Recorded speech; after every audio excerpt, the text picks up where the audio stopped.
السلام عليكم. لا تنسوا الاعجاب بالفيديو والاشتراك في القناة تشجيعا لنا لنستمر بنشر المزيد إن شاء الله.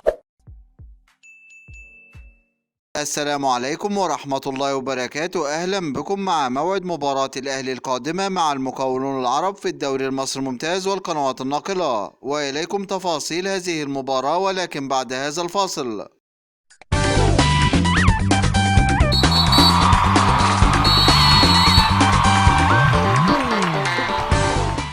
بعد فوز فريق الأهلي على فريق القطن الكاميروني في المباراة السابقة بنتيجة 3 أهداف مقابل لا شيء في المباراة التي جمعت بينهم في إطار مواجهة المباراة المؤجلة من الجولة الأولى بدور المجموعات من بطولة دوري أبطال أفريقيا، وسجل أهداف الأهلي في هذه المباراة الهدف الأول عن طريق اللاعب محمد شريف، والهدف الثاني عن طريق اللاعب أحمد الكندوسي، والهدف الثالث والأخير عن طريق اللاعب رأفت خليل، ليرتفع رصيد الأهلي بعد هذا الفوز إلى 4 نقاط، محتليا بها المركز الثالث في جدول ترتيب المجموعة الثانية، وبفارق 3 نقاط عن فريق صن داونز الجنوب أفريقي متصدر جدول ترتيب المجموعة برصيد 7 نقاط. ويستعد فريق الأهلي بعد هذا الفوز لمواجهة فريق المقاولون العرب في المباراة القادمة، وذلك في إطار مواجهة المباراة المؤجلة من الجولة 17 من بطولة الدوري المصري الممتاز. ويحتل فريق الأهلي المركز الأول في جدول ترتيب الدوري المصري برصيد 41 نقطة من 17 مباراة، فاز في 12 مباراة وتعادل في 5 مباريات،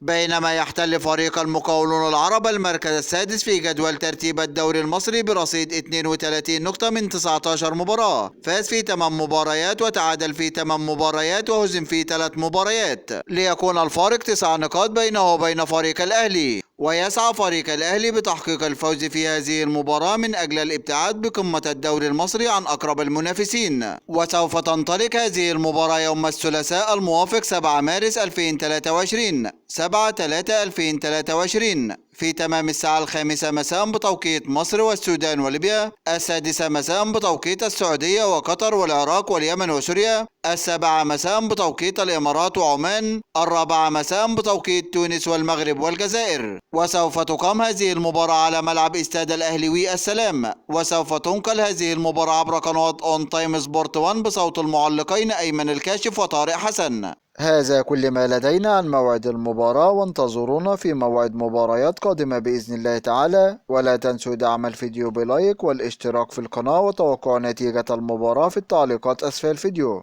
دمتم في أمان الله، والسلام عليكم ورحمة الله وبركاته.